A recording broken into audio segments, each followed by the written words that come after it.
도로에서 우리가 운전을 할 때 주의 깊게 봐야 할 것이 있습니다. 바로 신호등입니다. 아무리 바쁘고 마음이 급해도 빨간불이 켜지면 차를 정지선 앞에 세워야 합니다.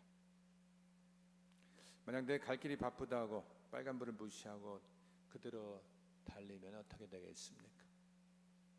예상치 못한 사고로 큰 어려움을 겪을 수밖에 없습니다. 반대로 녹색불이 켜졌는데도 딴청을 피우거나 두려워서 가만히 서 있다면 어떻게 될까요? 뒷차들의 경적 소리와 함께 도로 전체 흐름을 막아서게 됩니다. 여러분, 우리의 인생길에도 하나님이 보내시는 영적 신호등이 있습니다. 하나님은 때때로 우리가 계획한 길에 빨간불을 켜시면서 멈춰 서게 하십니다. 또한 생각지도 못한 방향에 녹색불을 켜시며 나아가라고 명령하신다는 것이죠. 만약에 하나님께서 지금 하던 일을 중단하고 다른 일에 힘쓰라면 여러분 어떻게 하시겠습니까? 이제껏 수고하고 땀 흘린 일을 뒤로하고 새로운 일에 도전하는 것에 순종할 수 있으시겠습니까?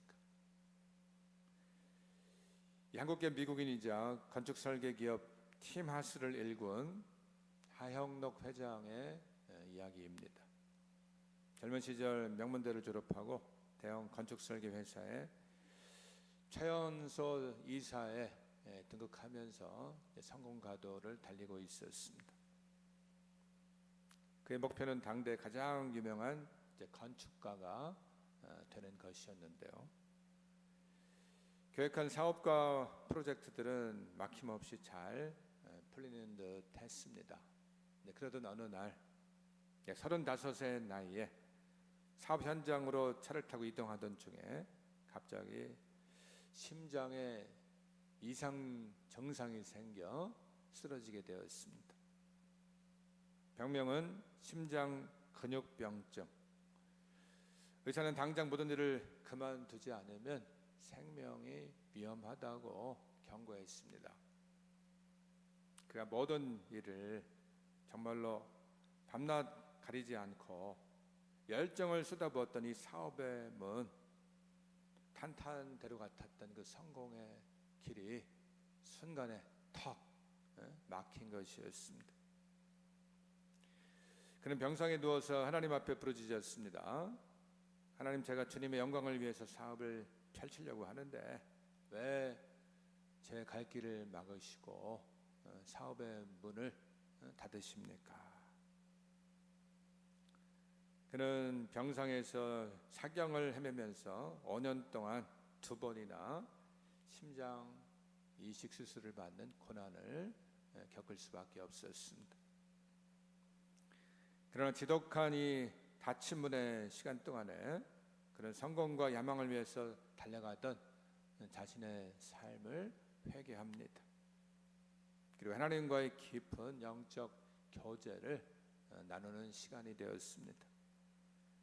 또한 말씀을 통해서 하나님께서 원하시는 기업의 비전을 받게 됩니다. 이후 하나님은 건강을 회복시켜 주셨고 그는 자신의 이름을 딴 팀하스라는 새로운 기업을 창설했습니다. 이제 성공을 위한 사업이 아니고 이웃을 내 몸과 같이 사랑하라는 그 말씀을 사업장의 최우선 가치로 세웠습니다. 신앙 중심으로 경영한 팀하스는 미국 국립건축박물관이 선정한 21세기의 비전을 가진 회사로 나날이 성장했습니다. 미국 정부의 국립고등교육자문의 이사로 위촉되는 등 전 세계에 복음과 선한 영향력을 전하는 기업이 되어졌습니다. 훗날 이 하영록 회장은 이렇게 고백을 합니다. 하나님께서 나의 젊은 날 내 힘으로 달려가던 사업의 길과 건강의 문을 닫으셨던 것은 나를 좌절시키기 위함이 아니었다. 내 야망을 내려놓게 하시고 하나님의 말씀대로 일터를 경영하며 수많은 이웃을 살리는 더 큰 비전의 길로 인도하시기 위함이었다. 그렇습니다, 여러분. 내가 바라던 사업의 길, 성공의 길이 막혔다라고 해서 하나님께서 나를 버리신 것이 아닙니다. 하나님은 나의 생각보다도 더 큰 비전을 가지고 우리의 삶을 인도하고 계시다는 것입니다. 일터에서 닫힌 문을 만났을 때, 또 낙심하거나 절망에 빠졌을 때 우리는 기도하면서 반드시 하나님의 영적인 신호, 비전을 기다려야 하는 것입니다. 오늘 본문에 보니까 이와 똑같은 사건이 일어났습니다. 바울 사도가 아시아에서의 복음을 전하려고 할 때 하나님께서는 놀랍게도 그 길을 막으셨습니다.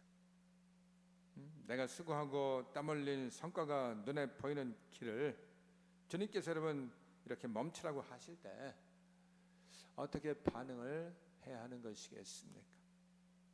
오늘 본문을 통해서 우리가 붙들어야 될 하나님의 인도하심과 또 영적인 민감성에 대해서 함께 말씀을 나누도록 하겠습니다. 바울이 아시아라는 곳에서 복음을 전할 때 가는 곳마다 놀라운 기적과 이사가 일어났습니다. 사람들이 모이고 교회가 세워졌죠. 복음을 전하면서 기쁨이 넘쳐났고 한마디로 전도 사역에 탄력이 붙었습니다. 그래서 어디로 가냐면은 7절 중반절에 보십시오. 비두니아로 가고자 애쓰되 그랬어요.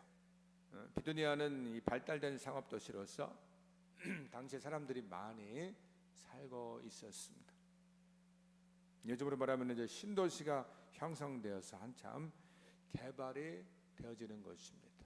아파트가 들어서고 또 많은 사람들이 입주하면서 교회가 부흥되리라고 예상되는 장소입니다. 그런데 이곳을 주님께서 닫으시고 계속해서 나아가도록 허락하지 않으셨습니다.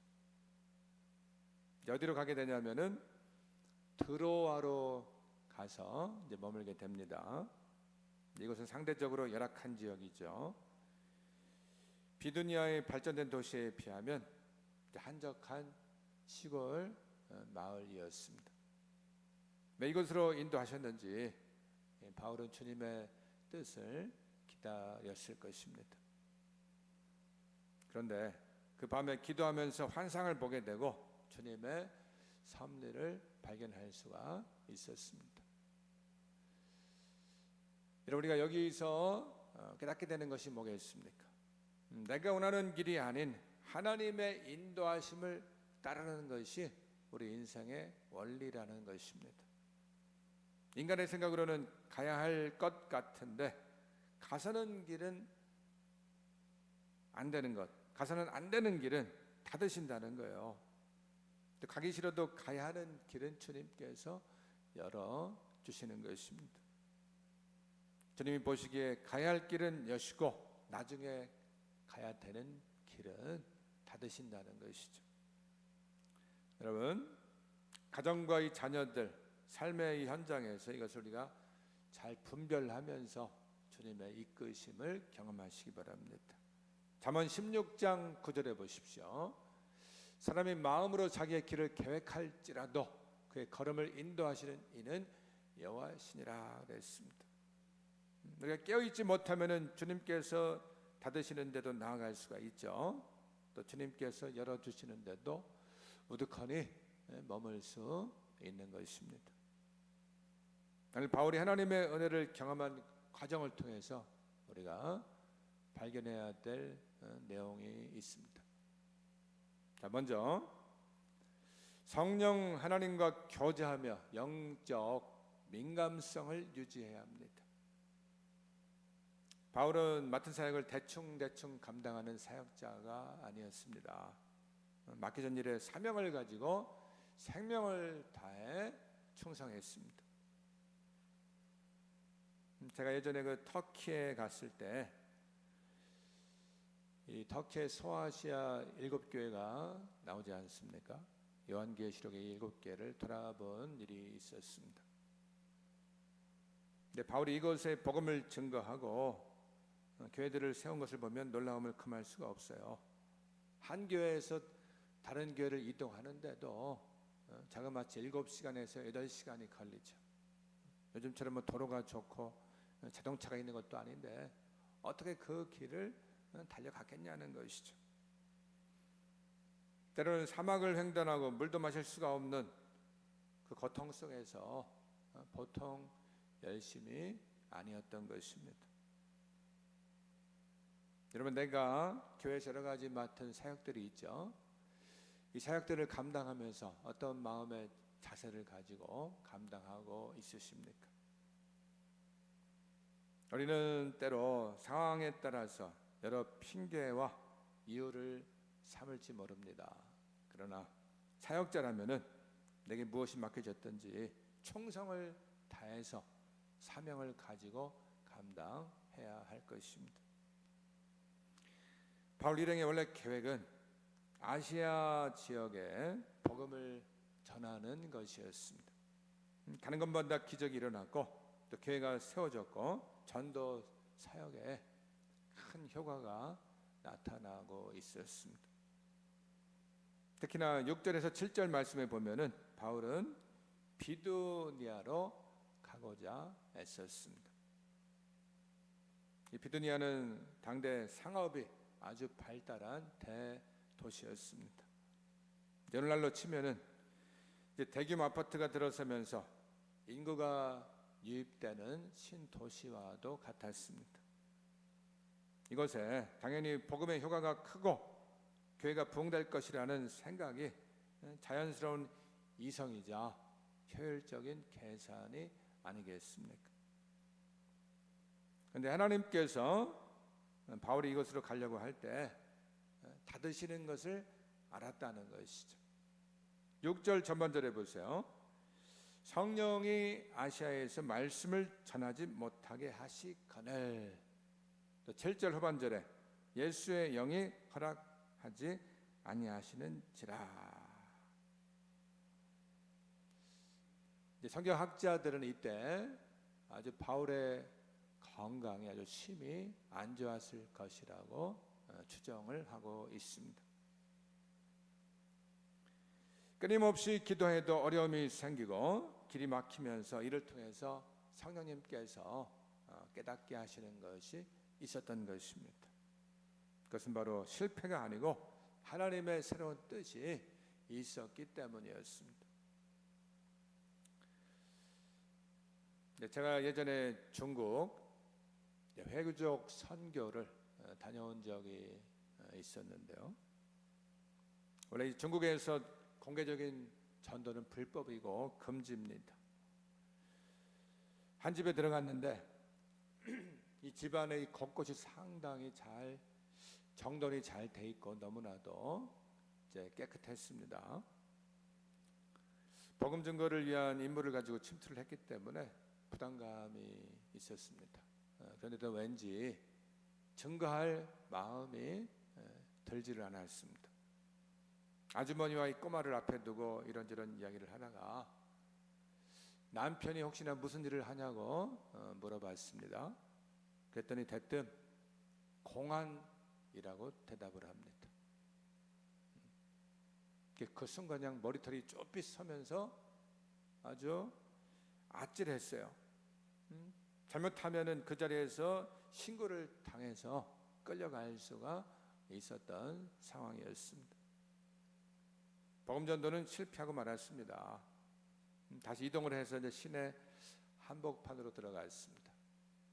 이제 본부로 복귀하는 시점에서 햄버거 가게에 주문을 시켜놓고 기다리는 상황이었습니다.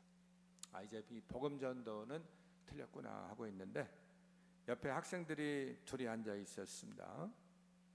티몬이 다가가서 대화를 시작을 했습니다. 자연스럽게 저도 옆에 앉으면서 때를 기다렸습니다. 길게 대화하지는 않았지만은 성령님이 주시는 강력한 마음을 가지고 담대히 복음을 증거했을 때 이 학생들이 마음을 열어서 복음을 영접하게 되어졌습니다. 길을 인도하시고 만나게도 하시고 또 마음을 여시는 분도 바로 하나님이셨다는 것입니다. 성령님께 민감할 때 어떤 일이 일어나는지를 전도의 현장에서 경험할 수가 있었습니다. 여러분, 만일 마지막이라서 간식이나 먹고 가야지 했다고 하면은 그 영혼들에게 복음을 제시할 수 없었을 것입니다. 그런데 사람은 육신에 이끌리게 되죠. 편안하고 쉬는 것을 바라지 힘들이고 고생하는 것을 바라지 않습니다. 오늘 이 바울도 그랬을 것입니다. 그러나 그는 주님의 인도하심이라고 한다면 어디든 마다하지 않고 나아갔습니다. 누가 기다리거나 반겨주는 것도 아닙니다. 그것이 가능했던 것은 우선 그는 성령님과의 교제에 충실했기 때문이었습니다. 여러분, 말씀을 붙들고 기도하면서 주님과 교제하는 일을 중단하지 마시기 바랍니다. 주님과의 교제가 풍성한 사람은 영혼이 보이기 시작합니다. 내가 복음을 증거할 때 확신이 들고 담대하게 외칠 수가 있는 것입니다. 주님이 주시는 영감으로 주어진 현실 가운데 왜 이것은 닫으시고 또 다른 것은 여시는지를 깨닫게 되어진다는 것이죠. 우리 늘 영적으로 주님의 인도하심에 민감하시기 바랍니다. 오늘 바울과 같이 성령의 이끄심에 민감한 사역자가 되어야 하겠습니다. 날마다 이 성령 하나님과의 교제에 충실한 사역자가 되시기를 간절히 소망합니다. 다음은 하나님의 말씀과 명령에 즉시 반응하고 순종해야 합니다. 아시아와 비두니아의 길이 닫힌 후에 바울 일행이 도착한 곳은 드로아였습니다. 드로아는 비두니아와 같은 이 번화한 도시에 비하면 상대적으로 아주 한적하고 열악한 항구 도시였습니다. 바울은 이곳에서 주님의 다음 계획을 기다리며 기도했는데요. 그리고 그날 밤에 환상을 보게 됩니다. 마게도니아 사람 하나가 이제 서서 건너와서 우리를 도와주십시오라고 외치는 그런 환상이었습니다. 이것을 확인한 이 바울 일행의 그 태도가 어땠는가를 보십시오. 11절 전반절에서 12절 전반절 보십시오. 우리가 드로아에서 배로 떠나 사모드라게로 직행하여 이튿날 네아폴리로 가고 거기서 빌립보에 이르니, 이 말씀 보면은 드로아에서 이제 빌립보까지 이르는데 이틀밖에 걸리지를 않았습니다. 사도행전에 보니까 돌아올 때는 어땠는가 보세요. 사도행전 20장 6절과 한번 비교를 해보십시오. 우리는 무교절 후에 빌립보에서 배로 떠나 닷새만에 드로아에 있는 그들에게 가서 이래를 머무니라. 빌립보에서 드로아로 돌아올 때는 5일이 걸렸다는 것이죠. 왜 이런 차이가 나겠습니까?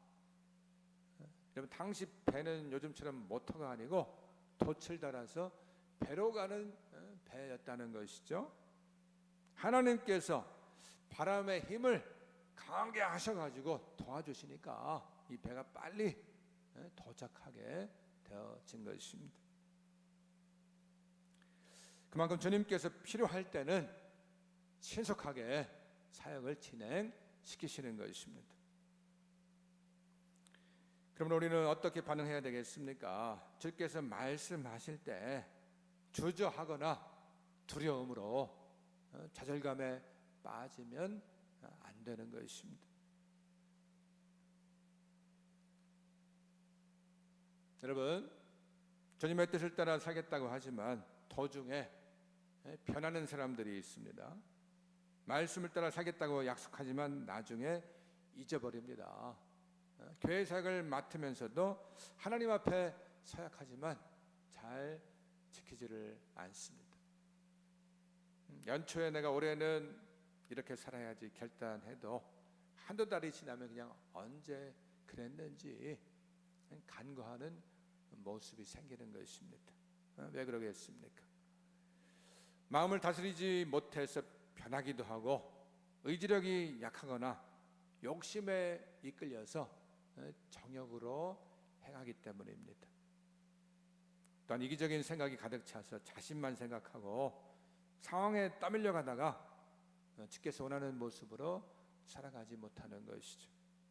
더욱이 사람들 눈치 보느라고 담대하게 결단하지 못하기도 합니다. 이렇게 수많은 외적 내적 조건들이 하나님께 반응하지 못하게 하는 것입니다. 그럼 우리 하나님께서는 누구십니까? 우리 하나님은 즉시 반응하는 자를 통하여서 역사하는 분이라는 것입니다. 제가 다시 한번 여러분께 질문합니다. 여러분, 순종의 3요소가 무엇인가요? 순종의 3요소, 즉시 기쁘게 온전하게 꼭 기억하시기 바랍니다. 우리 모두 주님의 명령 앞에 즉시 반응하는 성도가 되십시오. 이것이 성령님과 교제하는 성도의 모습이고, 바로 이런 성도는 정말 주님만을 사랑하는 자라 할 수가 있을 것입니다.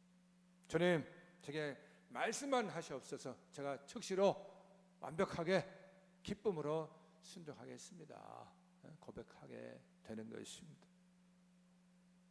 다시 여러분 11절 전반절에 보세요.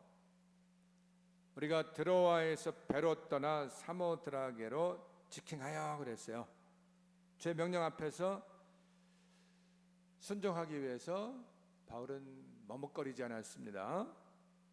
직행했다 그랬잖아요. 빌립보로 가기 위해서 곧장 나아갔다는 것입니다. 우리 모두 하나님 앞에서 이런 자세를 가지시기 바랍니다. 이런 성도에게는 헌신의 기쁨이 있습니다. 희생과 즐거움으로 충만한 모습이 넘쳐나게 되는 것입니다. 우리 모두 이렇게 하나님께 즉시 반응하면서 주님께 붙들려 쓰임받는 복된 사역자들이 다 될 수 있기를 간절히 축복합니다. 그 다음은 어떤 환경과 상황에서든 주님의 비전을 붙들어야 됩니다. 이 9절에 나오는 환상을 영어 성경에서는 비전으로 번역을 하고 있습니다. 깊이 기도하고 말씀을 묵상하는 자에게 하나님은 거룩한 비전을 부어주시는 것입니다. 9절 보십시오. 9절. 밤에 환상이 바울에게 보이니 마게도냐 사람 하나가 서서 그에게 청하여 이르되 마게도냐로 건너와서 우리를 도우라 하거늘. 이렇게 깊이 기도하고 말씀을 묵상하는 자에게 역사가 나타나는 것이죠. 일상에서 이렇게 하나님께서 역사하는 것들을 잘 발견하십시오. 주님은 무엇보다 말씀을 통해서 우리에게 깨닫게 하십니다. 또한 하나님이 우리 마음속에 거룩한 마음의 부담감을 부어주실 때가 있어요. 내가 이것을 해야 되는데, 그때 그것이 바로 하나님의 말씀이라는 거예요.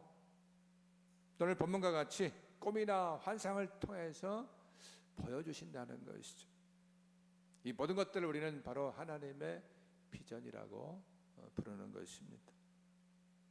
따라서 이렇게 비전을 주실 때 어떻게 해야 되겠습니까? 이 비전을 통해 내가 감당할 일이 무엇인가를 깨달아야 하는 것입니다. 오늘 바울이 무엇을 알았습니까? 여러분 10절 보세요. 10절 같이 읽습니다.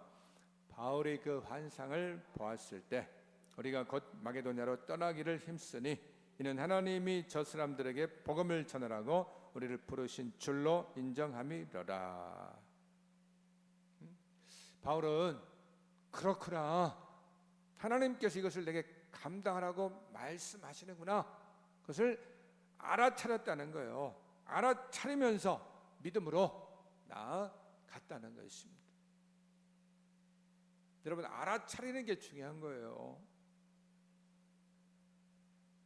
기도하면서 하나님의 비전, 즉 복음 증거 여러분 계획을 발견하시기 바랍니다.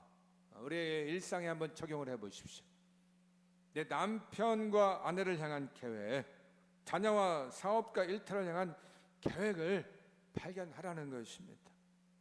우리 이웃의 영혼들이 어떻게 복음을 잘 받아들일 수 있을까를 발견하는 것입니다.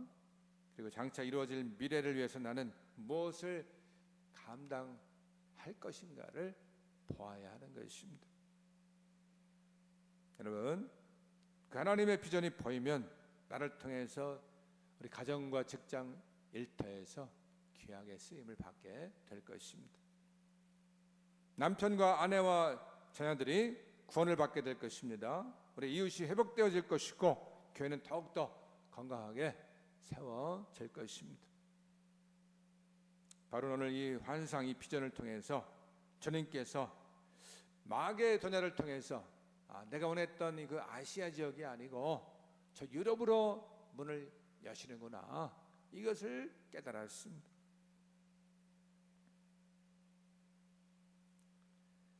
오늘 우리에게도 환경과 상황과 처지를 통해서 말씀하시는 주님의 이 비전에 대한 영적인 눈이 떠지시기를 간절히 축복합니다. 이제 바울이 빌립보에 들어갔는데 처음 와본 이곳은 낯설고 복음을 전할 수 있는 상황이 아니었습니다. 12절 중반절에 보세요. 그래서 어떻게 했냐? 이 성에서 수일을 유하다가 그랬죠. 바울 일행을 반겨주면서 반기는 맞아주는 그런 사람들이 없었습니다. 그런데 하나님의 도우심이 어디에서 어떻게 나타나는가를 보십시오. 13절을 보세요. 13절. 안식일에 우리가 기도할 곳이 있을까 하여 문 밖 강가에 나가 거기 앉아서 모인 여자들에게 말하는데, 기도할 곳이 있을까 하여 그랬죠. 이게 무슨 뜻입니까? 바로 습관을 따라서 바울은 기도처를 찾았다는 것이죠. 이렇게 평상시 나의 습관이 너무나 중요한 것입니다. 그리고 강가 여인들에게 묻는 과정 속에서 주님의 섭리를 발견했습니다. 그곳에 나왔던 이 자색 옷감 장사 루디아가 예비되어 있었다는 것이죠. 그래서 오늘 14절에 보니까 그 여인이 마음을 열어서 바울의 증거하는 말씀을 듣고 잘 따르는 것을 봅니다. 그리고 15절에서는 어떻게 됐어요? 그 온 집이 세례를 받았습니다. 그리고 마음을 열어서 예수님을 영접하는 역사가 일어나게 됐다는 것이죠.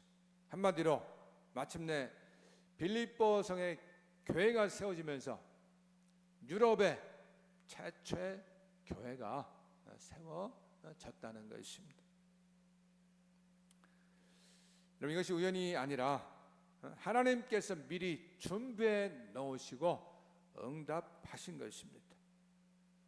이후에는 점차 전 유럽에 복음이 증거되었고 또 미국으로 전파되면서 전 세계에 복음이 증거되죠.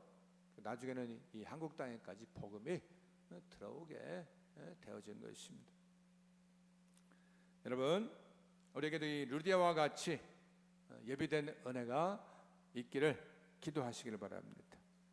주님의 나라를 위해서 힘쓰고자 할 때 문이 닫힐지라도 결코 의심하지 마십시오. 주님의 비전을 따라가게 되면 주님은 모든 환경과 상황 가운데서 역사하실 것입니다. 문제는 무엇이냐면 주님이 준비하고 예비하고 계신데 나는 지금 어떻게 반응하면서 나아가고 있냐는 것입니다. 남들은 화려한 무대 위에서 수상소감을 말하는 꿈을 꿀 때 내 인생에 저런 날이 올까? 오디션이라도 한번 봤으면 좋겠다고 생각하면서 고개를 흔들던 한 여인이 있었습니다. 8년간의 육아와 경력 단절에 대해서 그녀는 이야기합니다. 내 가치가 사라지는 것이 아니라 나를 필요로 하는 아이들에게 잠시 사랑을 나눠주는 시간이라고 생각하고 꿈을 포기하지 않았으면 좋겠습니다. 연극인들이 다 그렇지만은 이 배우 박보경 씨도 긴 멈춤의 시간이 있었습니다. 결혼 후에 이제 쌀이 떨어져서 어떻게 할까 막막한 신혼 시절이 있었습니다. 또 아이 둘을 키우면서 8년이라는 시간이 지나갈 때 문득 배우였던 자신의 모습이 기억나지 않아서 까닭 모를 눈물도 흘렸다고 합니다. 몇 년 전에 이제 남편 진선규 씨가 먼저 무대 위에서 상을 받고 유명해질 때도 남편의 이름을 팔지 않았습니다. 작고 보잘것없는 오디션 기회 하나만을 위해서 기도하면서 인내했습니다. 마침내 오디션에 합격을 하고 점차로 여러 드라마에 출연하면서 인정을 받게 되었습니다. 그리고 하나님의 때가 되었을 때 데뷔 23년 만에 청룡 드라마 어워즈 여우 조연상의 무대에 서서 하나님께 감사와 영광을 돌릴 수가 있었습니다. 과거 그 길고 어두운 터널 끝에서 걸어온 순종과 그 인내 시간이 가장 아름답게 빛나는 순간이었습니다. 여러분, 우리 가정과 또 자녀들이 계획하고 있었던 일들이 막혀서 낙심할 때가 있습니다. 또 내 삶의 속은 직장과 일터에서 내 뜻대로 되지 않아서 답답할 때도 있죠. 그러나 하나님께서 길을 막으시고 우리를 버리심이 아니고 오늘 말씀과 같이 영적 루디아를 만나게 하시는 거룩한 기다림임을 믿으시기 바랍니다. 오늘 바울은 세 가지가 있었어요. 하나님과의 깊은 교제가 있었습니다. 그리고 성령님께서 인도하실 때 즉시 그 말씀 앞에 민감하게 반응하고 순종하는 자세가 있었습니다. 나아가서 주님께서 주신 그 비전을 붙들고 나아갔을 때 마침내 그 계획을 성취하고 응답을 받을 수가 있었습니다. 우리 모두 이 바울과 같은 사역자가 되어져서 하나님의 놀랍게 응답하시고 또 사용되어지는 그런 삶이 되시기를 간절히 축복합니다.